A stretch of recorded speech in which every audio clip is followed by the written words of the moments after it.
Hi, everybody. This is going to be one of the toughest shows I've had to do, and I've been doing these things for about 22 years now. And this one is special to me because of a person who is very special to me. I want to be able to uh, express some of the things I haven't been able to express all these years that I've been doing the show, simply because. I never wanted to infringe upon the domain of my friend's forum empire, shall we say. Uh, it was a long time ago when I was done working and I was trying to find something to do to keep me busy because I was a young retiree. And I thought, well, what this new thing called podcasting would be kind of a nice thing to do. And at the time, all the rage were the big forums that were on the internet. I met Ben Starcher, who was the founder of realcapfans.com. I see somebody I know. We'll add them. Hi there. Hello. Um, this is kind of the for real show. I think we would call her Rocks, although I call her my wife. And I thank you for joining in on this. Uh, having having met Ben for the first time, and not really meeting him, but just communicating with him on the internet back in 2005. Uh, I had just started up Moohead Radio. It was a non-video, verbal uh, podcast because there really wasn't video per se, at least nothing that was worth watching on the internet all the way back when the whole thing started in 2003, 2004, and in that period of time. Uh, so I was a fan. I was a sports fan, and I had to decide what I was going to do a podcast about. And it made sense. I grew up in Northeast Ohio. I'm a sports fan and I knew something about it. So why not do a Northeast Ohio sports podcast? And so there were two forums at the time that, kind of reigned the roost, so to speak, back in that period of time. Ben's realcavsfans.com and Barry McBride's Bernie'sInsiders.com. And those two gentlemen I got to know because I was learning as I went. Unfortunately, I didn't realize that there was a lot of competition amongst forums back then. And, I went on to let people know that I was doing this. I think people were under the impression that I was trying to take people away from the forums. And so I decided pretty early on that it wasn't a very good idea to get involved with forums because it would be misinterpreted. So I ended up having conversations just through emails for many, many, many, many years. The crazy thing about Ben and myself is that we first crossed paths in 2004, 2005. And I didn't actually see him in person at all until, what was it, Rox? Until 2023.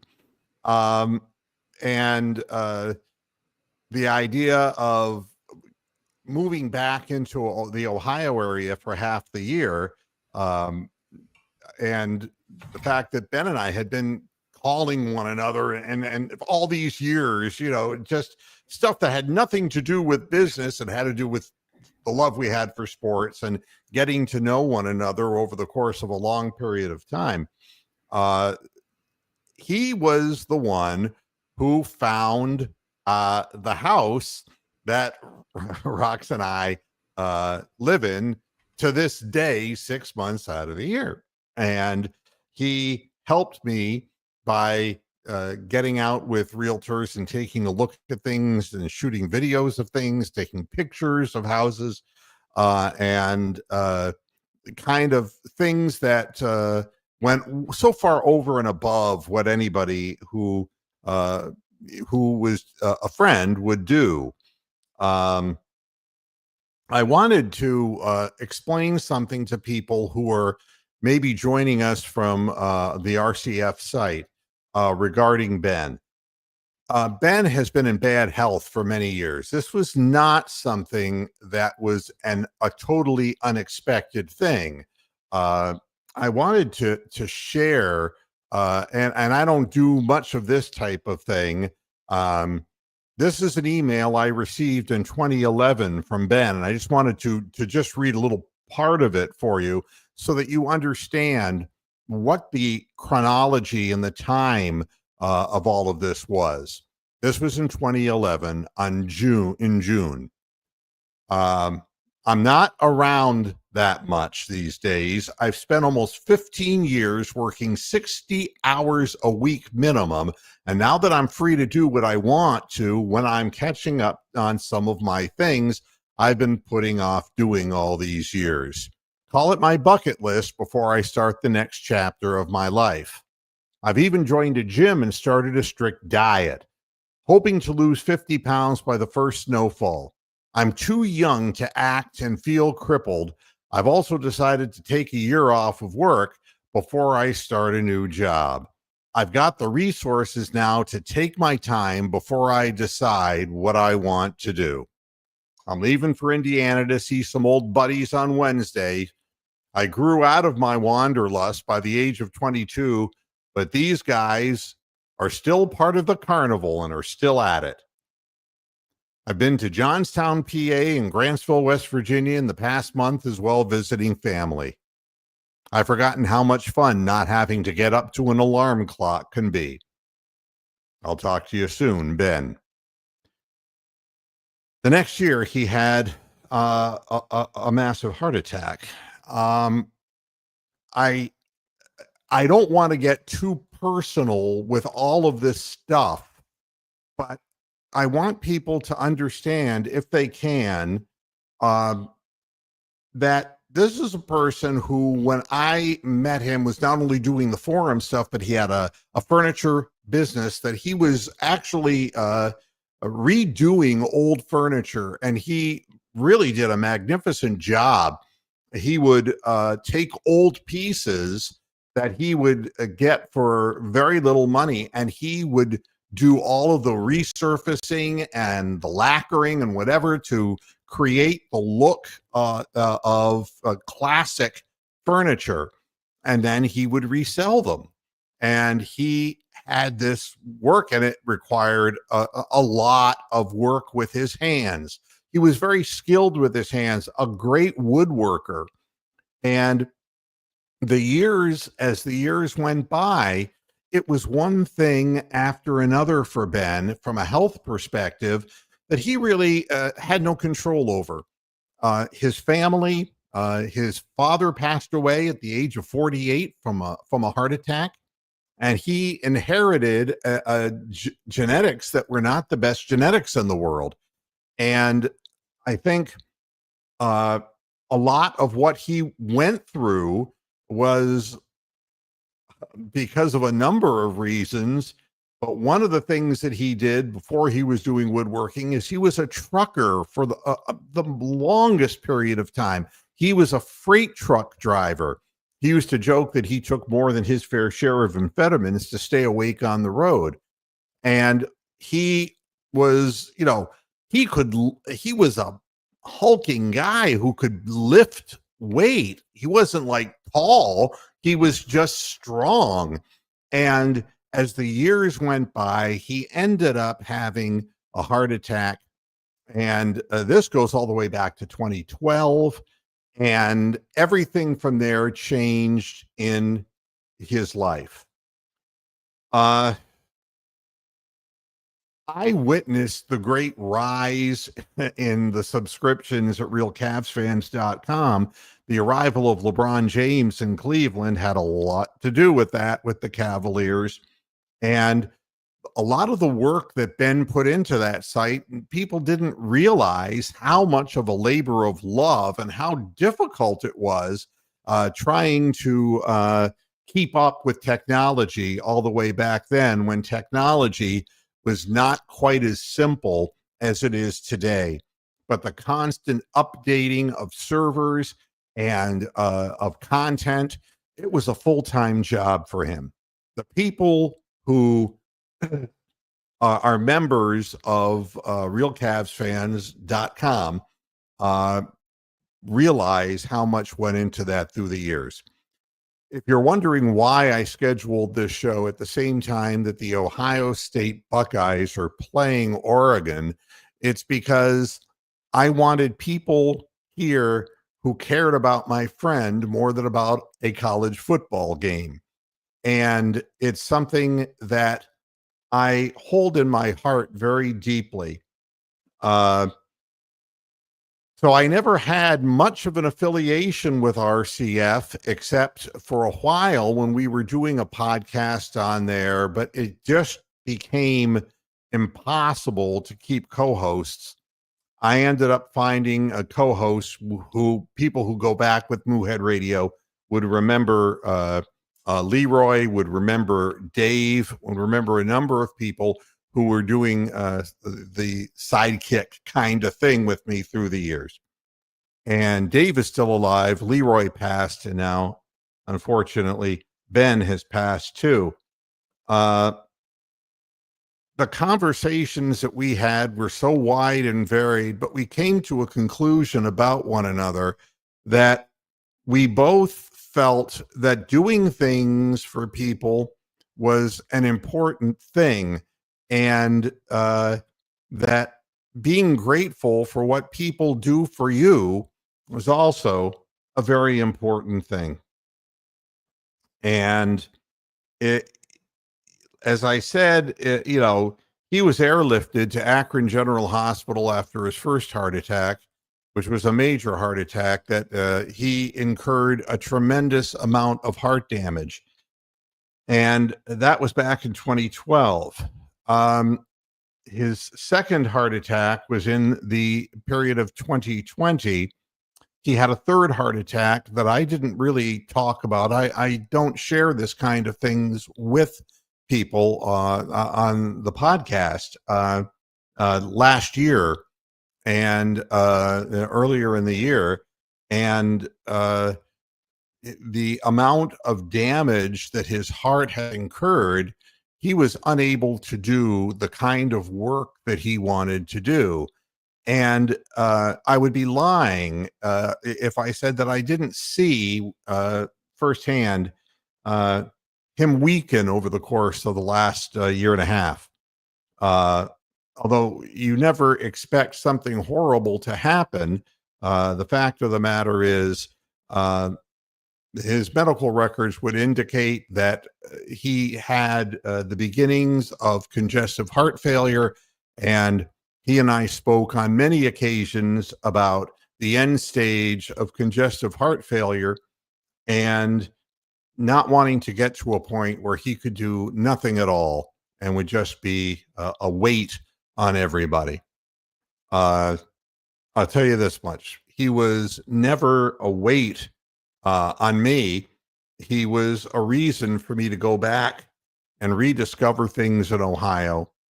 And I am fortunate that I had the 2 years with him to be with him face to face and to spend many, many days a week with him. And we spoke every day. It became a regular thing during Cavalier games for me to call him at halftime. And it was especially difficult last year when the Cavaliers let everybody down. And this year, this miracle season that the Cavaliers have been having, in which I branded Ben as Nostradamus because he would predict the outcomes of games right on the money as far as how much the Cavs were going to win by. And he would do it at halftime. And no matter how close the game was, or if they were behind by a couple of points, I mean, he would out of nowhere say, well, they're going to have a spurt in the beginning of the third quarter, and they're going to end up, winning by 17 points or what, and it was like, well, that's more detail than I needed to hear. And sure enough, it would come down exactly the way that he described. So he became Nostradamus. I'd like to say that some of it rubbed off, but everybody knows I'm not a gambling kind of guy, and I can't predict what's going to happen. But I will tell you this, that the last few games, which the Cavaliers have played wonderfully, I haven't had anybody to call at halftime and after the game. And so I decided that I would take on the Nostradamus role, and I basically channeled my inner Ben to be able to discern what was going to happen. And I hit one right on the nose. It was the funniest thing, not in a way that made me break up laughing, but in a very bittersweet kind of way. And now there's nothing that I can say except I received a message, and that message was from Ben's sister, and that he had had a massive heart attack on Christmas, and that it didn't look like he was going to make it. There was no brain activity, and my world stopped. And a lot of it hasn't come back yet. And I have really strayed away from doing very many podcasts because I'm not really in the state of mind to do that. I'm not somebody who believes in standing up and doing eulogies for people, but I think people don't understand how much Ben Starcher did for other people. I think that he's seen as the head honcho of a forum, but they have no idea. As I got to know him better, he was making food boxes out of wood. He was still doing woodwork with his hands 2 years ago. And he was putting out these food boxes and leaving food in public places, working with a shelter and a food bank, just so that people who had nothing would be able to walk to the corner of the street where they lived and be able to find some food to feed themselves and their children. And I don't think that you'd find one out of 1,000 people who would go to the length that he went to do what he did for people. And many times he said to me that, he never expected anything in return from people. And Rocks will, now that she and I have been married and have known each other for quite a while, would say that I'm very similar in that regard. You don't do things because you're going to get paid back for them. You do things because it comes from your heart. And Ben was the person who personified that in my life better than anybody, because I saw a lot of people who were very fortunate in life and they gave nothing back whatsoever. And Ben was a guy who didn't have a whole lot. And what he had, he gave, whether it was work or his time, whatever, for his family. What he did for me, I mean, he looked after my home in Ohio and would check in to make sure that everything was safe. He was the one I consulted about, having cameras in the house while we were away, and he helped set the things up and set up the locks on the doors. And I mean, he didn't ask for anything in return. Never did he ask me for anything. But I think it's easy to sit back and say, oh, this is what I accomplished financially in life. And nobody gives a shit about that. And that's not what's important. I believe it's what you learn while you're alive And it's also what you do as far as not just for yourself, but for other people. And I would hope that one day, not that I would receive a eulogy, because as Rox will tell you, and she knows me better than anybody right now, I would never ask for such a thing. But it's only fair that people know that the person that they're saying, oh, the guy on the forum, he wasn't just a guy on the forum. He was a really good man. And I don't say that about very many people. Um, Well, for me, he was never the guy on the forum. I wasn't on the forum, so I didn't know him that way. I knew him as your friend and was impressed with him that, wow, this guy is doing a lot to help us find a home. The way that he, went and looked at houses for us. We were able to have a virtual tour one time when I was unable to be there.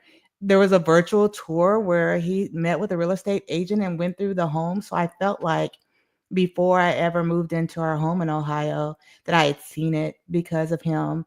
And when I got there, the first day that I got there, we had shipped a bunch of things through Amazon to the house. That the things would be there when we got there. So I got there. I was traveling with an elderly cat who does not accept change well. He was not handling the trip well. I got there were like 30 boxes piled up in the entryway, and I needed to find the cat's litter box. I needed to find cat food. I needed to know where his kitty litter was. I had traveled all day. I had fast food in my hand. I couldn't stop to eat. I was up and down stairs like 6 or 7 times. And Ben was there and expressed concern and just kept asking me, well, do you need any help? And I kept telling him, no, I don't need any help. But I really had worn myself out, and he saw that, and he was just like, let me help you. And I was like, okay. So it was at that point a relief that he was lifting up 25-pound boxes of kitty litter and helping to pour it and help getting the cat settled. So, I mean, from the beginning, before I even met him face to face, I was just impressed with the generosity of spirit that he displayed in doing things for, I mean, for me, someone he had never met before, for you, for a friend.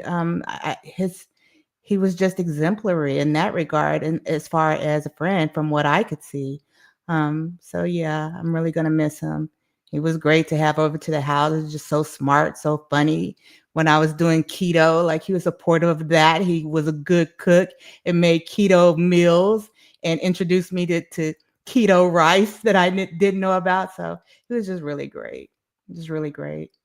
well, I can say this, that in 2020, when he had more health problems and he realized that he would not have the time and the ability to keep up the forums because he went through uh, a major surgery, and he had to work his will, because he knew that you go in for an invasive procedure and you may not come out of it again.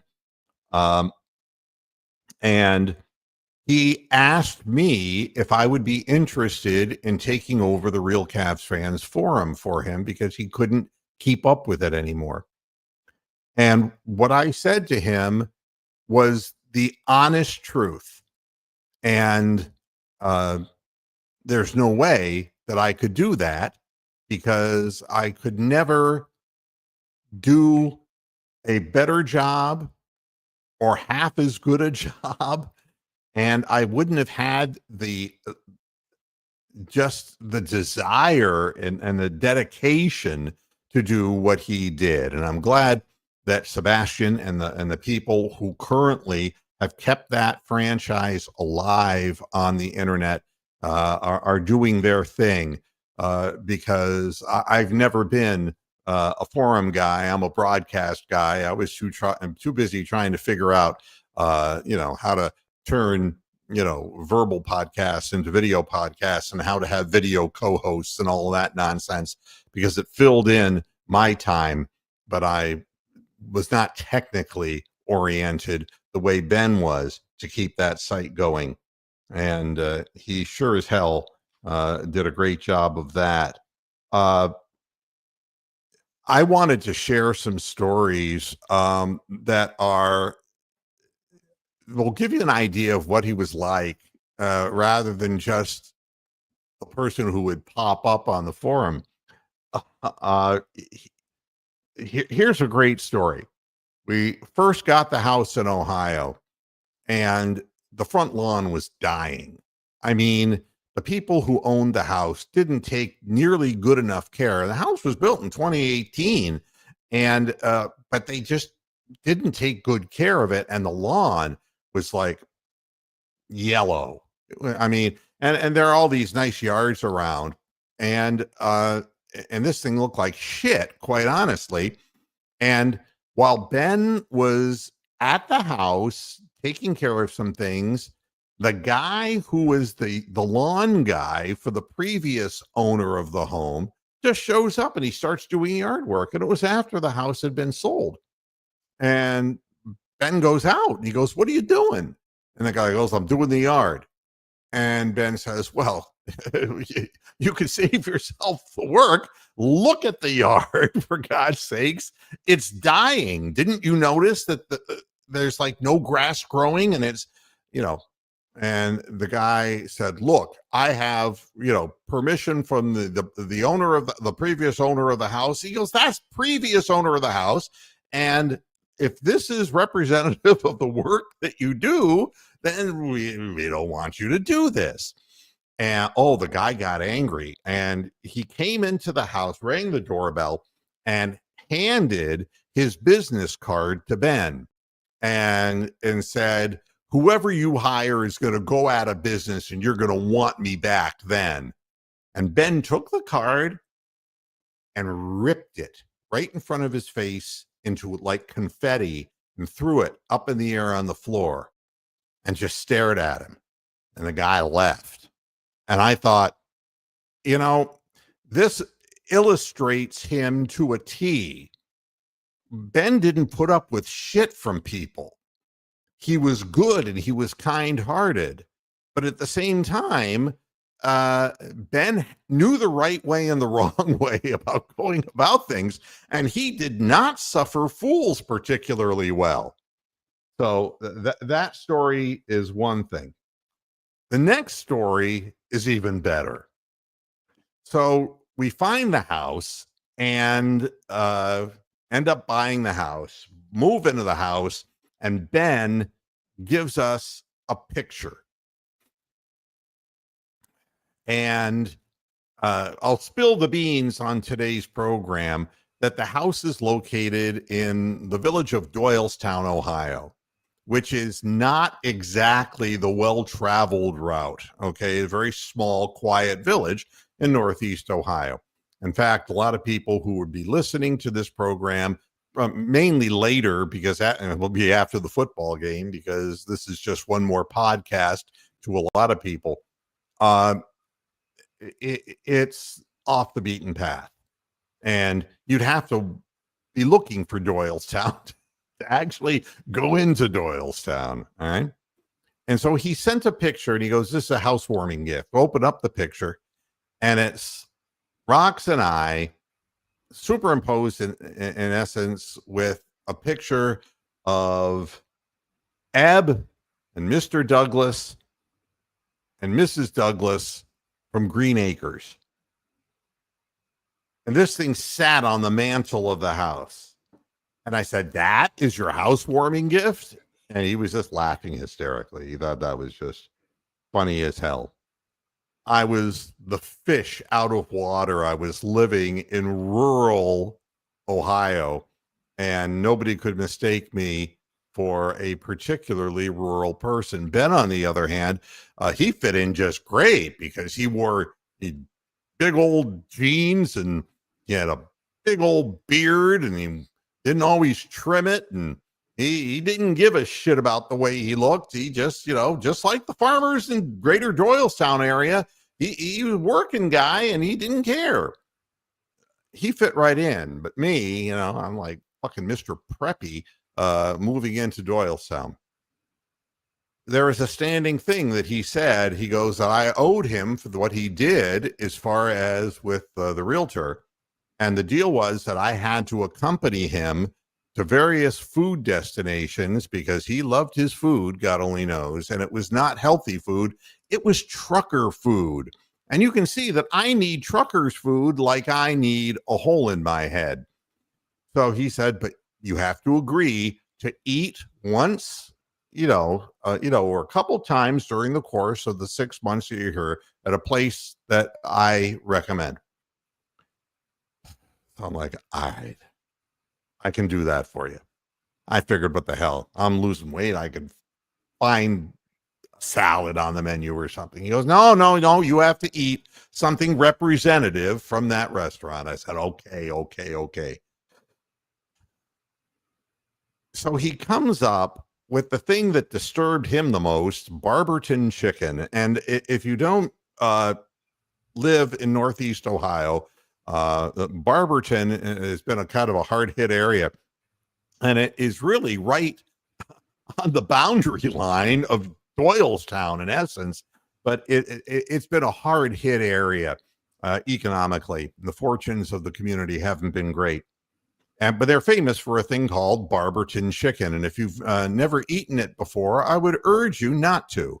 But it's not healthy at all. And it is this battered, deep fried. It is the most deep fried, battered, double battered chicken that you've ever eaten in your life. And I hated him for taking me to this place because there are a few places that have been selling Barberton chicken for decades.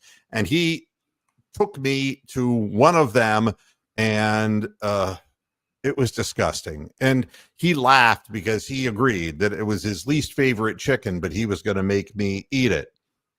The next place he wanted to take me to, God only knows, was in Sterling, Ohio. Now, and I can look this up because I don't even remember it. I'm going to plug this in. Sterling is not even a town. It is an unincorporated census designated place in northwestern Milton Township, Wayne County, Ohio. And where to eat? There's only one restaurant in Sterling. If you look it up on the internet, there's only one restaurant in Sterling. And that restaurant is called Bradley's of Sterling. He drags me into this place, and nothing but farmers sitting at tables who were dressed just like Ben. And I walk in like college preppy boy, and all the heads turn like, what in the fuck are you doing here? Ben was having the time of his life. He was ordering off the menu and he fit right in. He was chatting with the people in the restaurant. And I was like, I didn't know what to do. I was in Sterling, Ohio, eating at a place that deep fried everything, and that the farmers were older farmers who had been farmers, whose families had been farmers for generations. So that was the next place he took me to. So I decided to return the favor to him, and every year that which was only 2, unfortunately, we would have a special steak night in Ohio because he loved himself a good steak. And there's a place that is all the way out. My goodness, I can't even remember the name of the town off the top, but it's called White Feather, and it is a butcher shop. And it's located in Wayne County, and it is in the middle of nowhere. I mean, literally, Creston. It would be just away from Creston, Ohio. And they have the best cuts of meat, Wagyu, Japanese A5 prefecture steak, and I bought a bunch of it. So every year we would do that. And so I actually did something back to at least make the fact that he was dragging my ass to Sterling benefit him in some kind of way other than making me cringe. Uh, he also made amazing sourdough bread and pizza. People didn't realize Ben was a baker. Ben was a cook. Ben did all kinds of stuff. And me, I mean, and Ben introduced me to sous vide, the method of slow cooking, and now I do that like almost exclusively because it's so easy and the result is so good. I learned a lot from this guy, although I could never quite learn his mechanical skills because I have the intelligence of a chimpanzee. And rocks will, you know, if there's anything that has to be put together, if there's instructions, forget it. I'm not going to be able to help you. But Ben schooled me in that area. Um, there is one other thing about uh, the Green Acres picture. And in the last days of Ben's life, he wanted a picture of my dog Topaz, and he was going to do something with that. And God only knows what he had in mind after the Green Acres photo. And unfortunately, I am left not ever knowing what he was going to do with it, but I can share with you what it was that he did, and I hope that this works. Da, da, da, da. I'm hoping. Da-da-da-da. Yeah, here we go. Okay, I think that this will work. Is this? Let's see. Make sure that. Yep. It shows. Yep. He and Rox took this picture. Was a high definition picture of Topaz, and he had already blanked out the background. And I could only imagine that maybe he was flying. I have no idea what he was going to do, if he was going to doctor him up with a Superman cape. Who knows what he was going to do? Maybe he But was on his way to Doggy Mount Rushmore. yeah, maybe he was on his way to Doggy Mount Rushmore. It's really hard to know what the plan was. But what I will say is this. This picture I'll keep forever because it is representative to me of the thing that bothers me most about Ben's passing is that it was sudden. It was unanticipated in one regard and unfinished. His life, in my mind, was unfinished, like the picture you see in front of you. And I'm never going to throw this picture out because maybe all of our lives are just incomplete pictures. I don't know. Maybe that's the case. But at any rate, I wanted to share that as well. There were other things that Ben did for people too. And he didn't promote himself or pimp himself for doing them. One of the first things that I did when I found out was I let his sister know that there were a few people that would be interested in knowing that that Ben had passed, and there would be no way for her to know that. She had his phone, and she had the way of getting a hold of those people. And immediately into the pipeline, the messages were sent to Brian Windhurst and to Larry Nance Jr. And I think that people, we had Brian Windhurst on the podcast, and people wondered why I am so steadfastly in support of Brian Windhurst when I'm usually such a negative Nelly about national media. But he was a guy who started in Northeast Ohio, hustling his ass off for a newspaper and, getting leads on stories. And he worked his way into a visual media in which he himself didn't have the visual qualities that the people at ESPN thought would make him to be a great asset on camera, but through hard work and diligence, he's become one of the top people in his profession. And he and Ben had a personal relationship. He and Ben communicated for so many years. And that's something that I knew more about probably. And I've never met Brian Windhurst before, nor have I met Larry Nance Jr.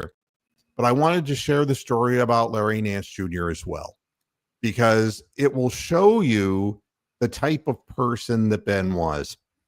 When Larry Nance came out of Wyoming, and the Cavaliers drafted him in the second round, there was some unfinished business. Let's just say some stuff that needed to be cleaned up. And it's nothing of any great seriousness.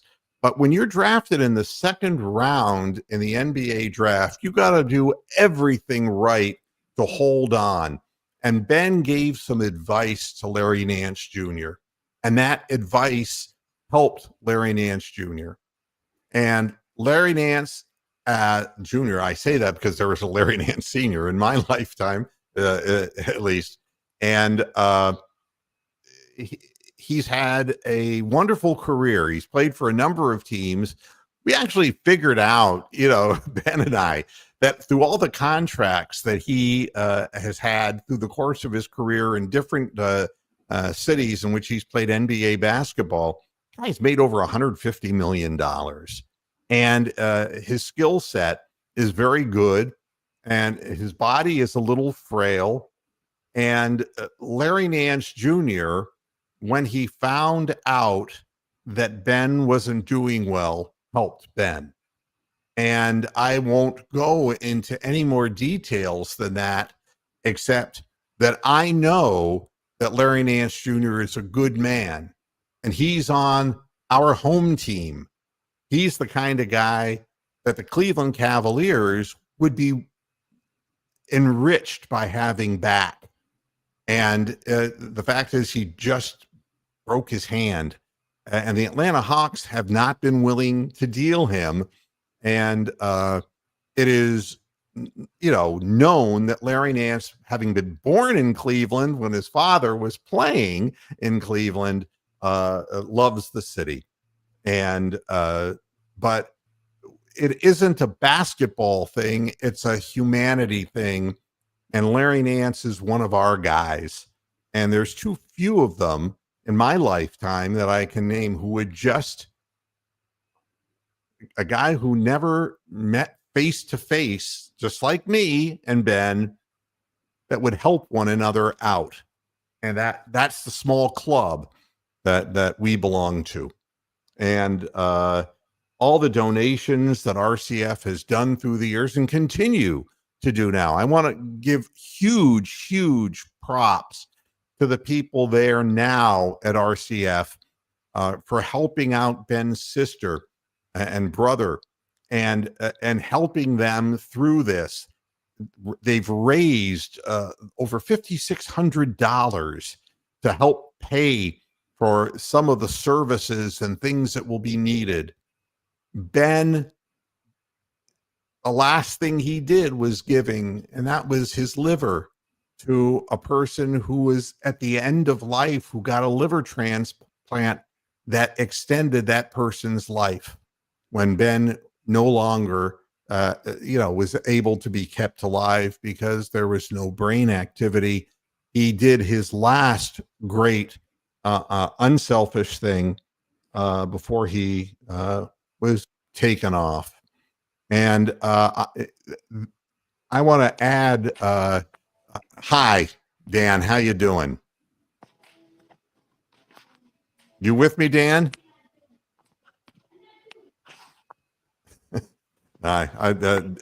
Dan is a member of RCF. He's one of the people who make that site what it is. He's an admin and has been from the time that I first joined in 2005. And, and I thank, Dan for joining us here, because it really is important. I think the people who were at RCF know Ben, and know the type of person he liked to do things. He liked to do things right, and and it's a wonderful thing that the forum still exists. And like I said, I've steered clear of the forum, not because of the people in it, but just because what I do is like an auxiliary thing. And I don't promote this podcast, and I haven't for the 22 years I've done it. I've never done this for any self-enrichment except to keep myself sane. And sometimes Cleveland sports and Northeast Ohio sports do not make us sane. So I've had a lot of good times and met a lot of really wonderful people in my time doing the program. But I never wanted to get in the way of forums or to leave people with the impression that the reason I was on a forum was to get more viewers. Because, I mean, let's be honest. I mean, the viewership is like nil on this podcast. And this is this is, as far as I know, we were the first podcast that was able to do co-hosting video wise. And it was a wild time, and it was a challenge, and it's something that I love to do. And it was no different than Ben's love for RCF and making that something original. I wanted to do something original, and my sports takes were always combined with bizarre human stories and things of that nature that, quite frankly, turned some people off. And that's the way it goes, But we've had fun doing it for the years that we've done. I don't know, Dan, are you able to hear me? Yeah, I can hear you now. Sorry, I was using my phone and all the sound was messed up at first. Tell us something that you're feeling right now. Oh, I just wanted to stop by and just, I was one of the old heads along with you. And I remember when, RCF first started up and the Moohead podcast was being promoted. And I asked Ben, since we were some of the old, the originals, I was like, how do you know this guy and what's with the cow? And he was just like, oh, I've known Mark from when, I was in, corporate journalism. And, I had a background in corporate journalism that I left to become an English teacher. And I'm still in the classroom. I have family members who stayed in the corporate world with journalism, and their coworkers always just said, "Yeah, you did the right thing by getting out. It's dying. None of us are making the money we thought we'd make." So I've been pretty fulfilled, just jumping in and out of RCF, and that was really for me the journalism outlet. But yeah, with Ben, it was just a lot of us who started out in journalism and then sort of faded away from it. There's always that itch that needs to be scratched. I don't know if you feel that way too, Mark, but it's been nice for.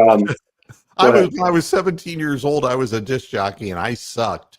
And by the time I got back, I was selling advertising on the street, and I got into managing radio stations. I got into owning radio stations and all that. And being on the air, I mean, I got a face for radio, folks. I mean, let's be honest. You take a look at the people who are successful utilizing video on the internet, and they don't look like me. Thank God. But in the end, I wanted to do this because it's fun. It's fun, and it's just one more thing to do. But I never claimed to be a professional in this regard. Oh yeah. I jumped out of professional journalism after about 9 months. I was stationed in scenic Peoria, Illinois, and yeah, they don't like new people in Peoria. So did they try to run you over with a Caterpillar? Caterpillar was big. You don't criticize Caterpillar in Peoria. No, yourself. No. Now you're currently in Oklahoma. Is that right? No, I'm in Alameda, California. I was you're in California. All right. Yeah. I was an English teacher in San Francisco public schools for about 20 years. And I finally moved to the suburbs. And I wanted to point something out here. Every halftime I would call Ben and after the games in Randolph Keys. If you don't know who Randolph Keys is, that's unfortunate because one of the greatest basketball players who never lived. Whatever happened to Randolph Keys? That's funny you mentioned that because when I used him as my sort of pen name, evidently there were some girls he went to high school with who contacted me. And they were very surprised No! when I said that I was not the real Randolph Keys. I'm not a 6'9" small forward. That is funny. That's funny. Did he play for the Knicks as well? I know that he was with the Hornets. He, Okay. of course, the reason that I picked him as my pen name was he was, a draft pick that seemed to be like the end of Wayne Embry's magic touch. They drafted this guy. They thought, oh, this is our future small forward. About 15 games in, if you were watching the Cavs, you knew this guy was terrible. And so off he goes to Europe. And then he came back because the Hornets were terrible. They were an expansion team, and he had a cup of coffee there. But that was sort of like why I picked him as a pen name. Is you really got to know your Cavs to pick up on the Randolph Keys joke. To remember that. But Dan here, he invited me to call him at the half of basketball games, which I thought he's on our team too. Part of the team of people who reach out to help those who maybe are in in some kind of emotional need. It's very difficult for me to really envision that Ben's gone because we spoke so much and we were, and the thing that's funny is that on the forum, that was not a known thing. You would know because you spoke directly to the man, but most of the people who didn't understand the cow references, which predated the podcast for like decades because of something that happened with a friend in Ohio. And it's a true story about a cow in a field. And my friend had a little boy, his name was Ryan, and he was 4 years old. And he would always walk by the cow field. There was a fence around the cow field. And he always wanted to see the cow, but the cow would never come. And they were living in Jackson Township, outside of Canton, between Canton and Massillon, Ohio. And I went over to visit him because I was selling radio advertising and he was selling furniture in Canton. And went over there and we took a walk by the field. And I said, well, I speak fluent cow. I can contact this cow. And I let go of the big moo. And the cow came right over to the fence. I never knew that story. I'm sorry? I never knew that story. Yeah. I didn't know why you were called Moohead. That's right. Ben swore up for you. So I was like, okay, well, I trust you, Ben. Yeah, I mean, it's a ridiculous name, but it stayed with me. My former employees at the radio stations refer to me to this day as Moohead. It just kind of clicked. And it was funny when I was back in Ohio, I saw Ryan, who's now a grown man and married with kids. And he still remembered not only the Moohead thing and the cow incident, but also my famous elephant impersonation, which he loved when he was a little boy. And he actually did the elephant impression, and he's in his 40s now. And it will tell you, what the dealio is there. But there is a reason for everything. And I think a lot of people at the time just said, we're not going to listen to anything from a guy who calls himself Mr. Moohead, for God's sakes. And I wear it like a scar, What can I tell you? Yeah, I got two. I told you before I was late jumping on because my eldest son did something a little moronic, and so I still have to tidy that up. Well, he's in 8th grade. Sometimes they make mistakes. But I just wanted to, log in and say, hey, Ben did an amazing job of bringing people together, people who I otherwise would never have met, like you, Mark. And I just wanted to sort of honor that by making a in-person appearance and continue to break down those walls of the internet of, like, hey, this is really it's about the Cavs. It is about the Cavs. It's also about people and getting to connect with those people, no matter how far away they are. And please pass along my thanks personally to Sebastian and the rest of the folks over at RCF for taking the time to reach out and for doing a good job up there and keeping things alive and keeping them moving, because Ben would love it that way forever. That's our hope. Yeah. I've been on staff there for a very long time. How long has it been? Like well over 15 years, and we'll try our best to keep it going. All right. Well, thanks a lot. I appreciate you being here. You can stick around if you want. There's not much more that I would say, except that I have emails in this computer and another computer, ones that go further back, all the way back to 2010.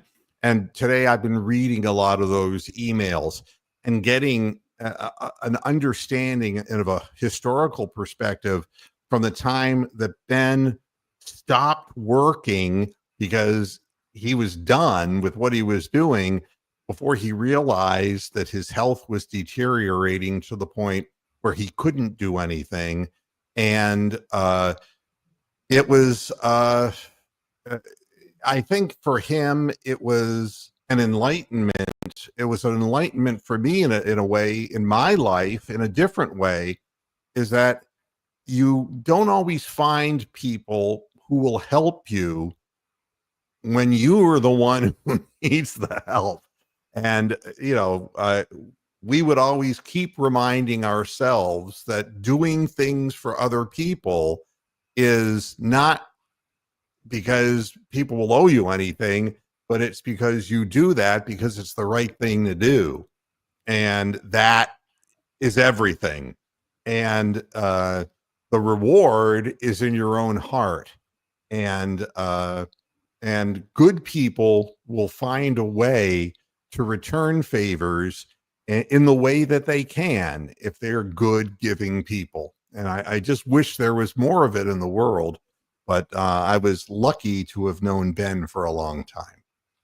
So. Well, I will tell on that same vein, I will tell one Ben story, and then I'll probably Good. get going and make sure that everything's going well at home with the little guys. But first time that we did push for making money at RCF, because we simply had to keep the lights on, and we had to pay for a couple basic things like servers.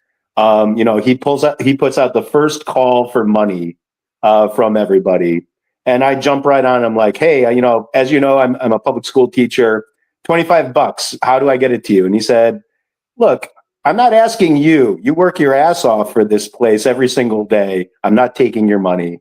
And he did that for about 3 straight years. Every time I tried to give him money, he said no, because I'm working my ass off for the website. So that's just the kind of guy he was. And yeah, he would take nothing, and you had to pretty well force something down his gullet to get him to accept something. I think the word that some people would use is curmudgeon. He was a unique man, and if he knew something was coming from your heart, he would understand that, and it would make sense to him. But he was never a taker. That was just never his way.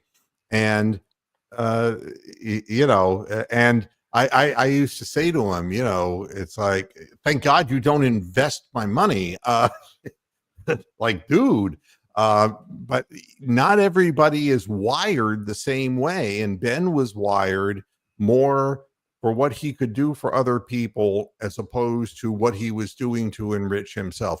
He was born in West Virginia from nothing.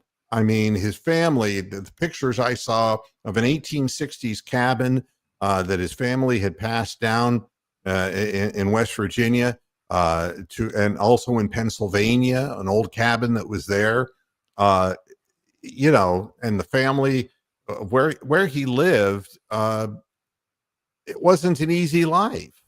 And he brought that with him. He went 1 year to Mount Union. Did you know that?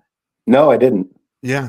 1 year of his life, he went to Mount Union, and it just wasn't for him. And he hit the road. as a trucker. And I wanted to say one other thing while you were here so that you would know the kind of things that he would do. He and his brother transported Topaz, our dog, back and forth from Florida to Ohio. And I had to force him literally to accept money for doing this. And so when it came time to pay, he and his brother, Ben said, make the check out to my brother. That's awesome. And that It doesn't surprise me, but that's awesome. That says everything. And I got to know Bill, and I forgive him for being a Steelers fan. And and Bill actually has a car, and it's Steeler colors. His car is It's I mean, oh. yeah. I have a family who have a hunting cabin in Coneville, Pennsylvania. So wow. I know the type of structures you're talking about. And furthermore, the fact that he was the only guy out of the hundreds of us who could actually fix anything with technology when the servers would go down, and the plugins and all of the backside of the internet. We'd always rely on him. So knowing that he lived in one of those cabins growing up is all you need to know about Ben. Well, self-taught guy. He had aptitude. I'd say to him, how did you end up being a trucker? Why were you a freight truck driver? I mean, and he said, well, there was a different route, but it just wasn't the route for him. And it was just the way he was. He was an original person, and he's the kind of person that I would never forget upon meeting. He and I are extremely different in many ways, but we have a central core that made the kinship work between the two of us.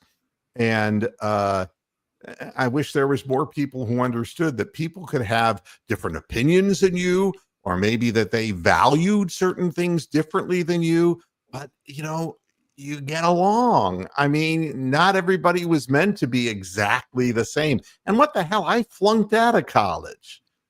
I went to college for 4 years and flunked out. I mean, I was right out of Animal House, except I didn't even have the fun. Definitely not the women. So there you have it. So thanks, Dan. I appreciate you being here, and thank everybody at the forum for me. I do appreciate it. Absolutely will, Mark. And take care. Bye-bye now.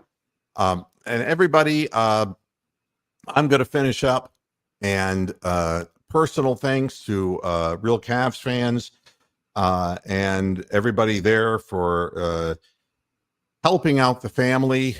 And it's part of me wishes I was there, and part of me wishes I'm glad I'm not there, because this is crushing enough without having to see it firsthand. And I don't know if there's any special places that people go after they pass away, but with and I'm not the most spiritual person, but what I would say, based upon the life that he lived and what I know about him, I hope that he finds himself in fucking Sterling, Ohio, eating at Bradley's of Sterling with a bunch of farmers. I don't forgive so easily. How could he have made me go there, Rox? How could he have done that to me? You loved it. All right, everybody. Thanks a lot for tuning in. And if you're watching this, thank you. If you're watching it afterwards, this is about Ben, and I hope that you'll think long and hard, and maybe there's somebody out there that you can help in a way. It doesn't have to be financially.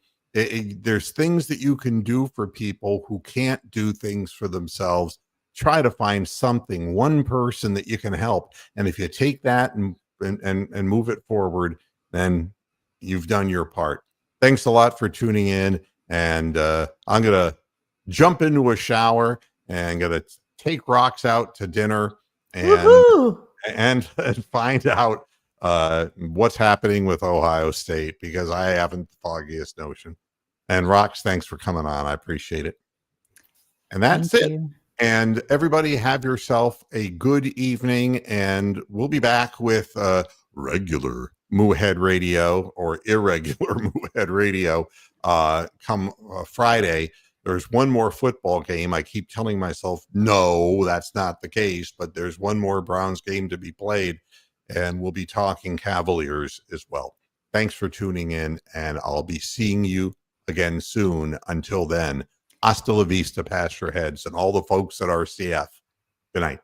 Bye, everybody.